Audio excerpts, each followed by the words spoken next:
Hello and welcome to my new blog. নিজস্ব কিছু personal কারণের জন্য আমার ব্লগটা আপলোড করতে দেরি হয়েছে।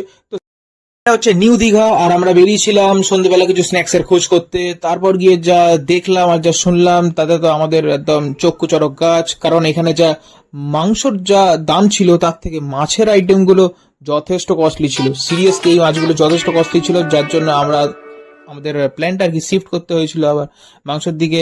তাই জন্য আর কি তন্দুরি অর্ডার দিয়েছিলাম। যাই হোক, কাকা ততক্ষণ এটা বানাক। আর এইটার দাম নিয়েছিল আমাদের 120 টাকা। যথেষ্ট ঠিকঠাকই ছিল, হাফ যেহেতু। কিন্তু যাই হোক, সমুদ্রের পাড়ে আমরা মাছগুলোকে ভেবেছিলাম আরো কম, মানে সস্তা হবে, কম দাম হবে, বাট হলো না। যাই হোক, এটাই নিতে হলো। তোমরা ভাবছো যে আমি এরকম করে জাস্ট খাচ্ছি কেন, জাস্ট কিছু বলছি না বা এখানে এদিকে তাকাচ্ছি না কেন। Seriously I was awkward. হ্যাঁ, যাই হোক। তো এই নিয়ে জাস্ট চেষ্টা করলাম। দেখো, নর্মাল